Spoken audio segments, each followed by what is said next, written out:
La mort de Hassan Nasrallah est un séisme pour le Liban et pour la région. Personnage le plus adoré et le plus détesté au pays du Cèdre, il était à la fois la voix et le visage de l'axe de la résistance et sera à ce titre extrêmement difficile à remplacer. Après son élimination dans une frappe israélienne vendredi, on peut imaginer 3 types de scénarios en fonction des calculs de la République islamique et dans une moindre mesure aujourd'hui d'Israël. Premier scénario, celui de l'escalade. L'Iran et le Hezbollah estiment qu'Israël est allé trop loin et se sentent contraints d'essayer de rééquilibrer un tant soit peu le rapport de force. Cela supposerait que le Hezbollah utilise, s'il en est encore capable, ses missiles de haute précision et que les alliés au sein de l'axe de la résistance lui viennent en aide dans un conflit qui deviendrait très rapidement total et probablement régional. Avec toutefois un risque immense, celui que cette guerre finisse par mettre en péril la survie du régime iranien.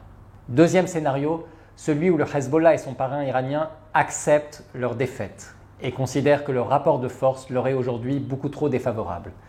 Dans ce cas-là, le Hezbollah prendrait une nouvelle dimension sur la scène libanaise, moins régionale, plus libanais, mais probablement plus paranoïaque, moins enclin au compromis et plus déterminé que jamais à réimposer un rapport de force avec les autres parties. Troisième scénario, le scénario optimiste, qui paraît toutefois extrêmement fragile, celui où les différentes communautés libanaises apprennent des leçons de l'histoire. Après l'assassinat de Bachir Gemayel, de Rafi Hariri, de Hassan Nasrallah, les communautés vont-elles enfin dépasser leurs différends dans la perspective de construire un État digne de ce nom ?